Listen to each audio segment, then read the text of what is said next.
I was a kid, when I was a little kid. And this is how messed up this psychiatrist was. I was a little kid.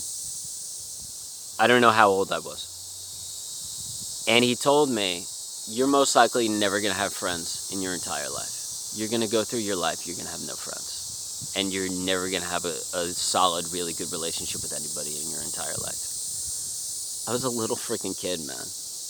Like, that motherfucker was harsh. Because he made me take the psychopathy checklist revised when I was a kid. And I got in the high 30s then. First time I started trying to kill other children, I was 4 and 5 years old. I was chasing them around with scissors trying to kill them, and I really wanted to kill them, and I would have killed them. First time I tried to kill my sister, I was 7. First time I went to the hospital for trying to kill myself, I was 8 or 9 years old. So when you come from the amount of trauma that people like us have come from, you really have to find ways to heal. And for me, so I don't kill other people or don't kill myself, the only way to heal is to do the work. And I'm not kidding, man. Work. Study as much psychiatry, psychology, and spirituality as possible.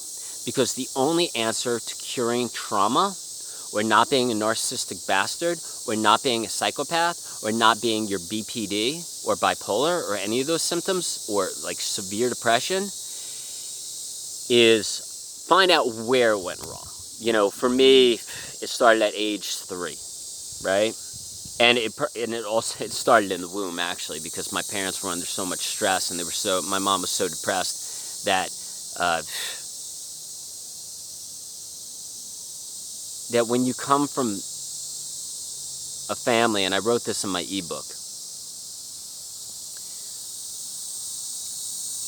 when you feel like your parents weren't ready to have you, or they shouldn't have had you,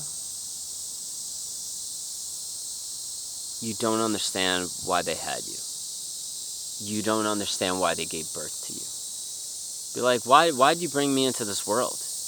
You clearly can't love me. You clearly weren't ready.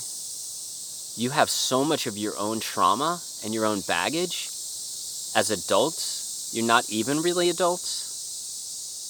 That you're putting your trauma on me. And if there's one thing I want to do in this life, one thing, is not carry on the trauma genes in my family and not carry on the shame in my family. So I decided to not have children. I could have kids now. Dude, if I had kids now, I'd be set. But I would need a lot of money. Because I can't raise children. I'm way too low functioning. Way too low functioning. So I would have to hire like 3 butlers, 5 maids,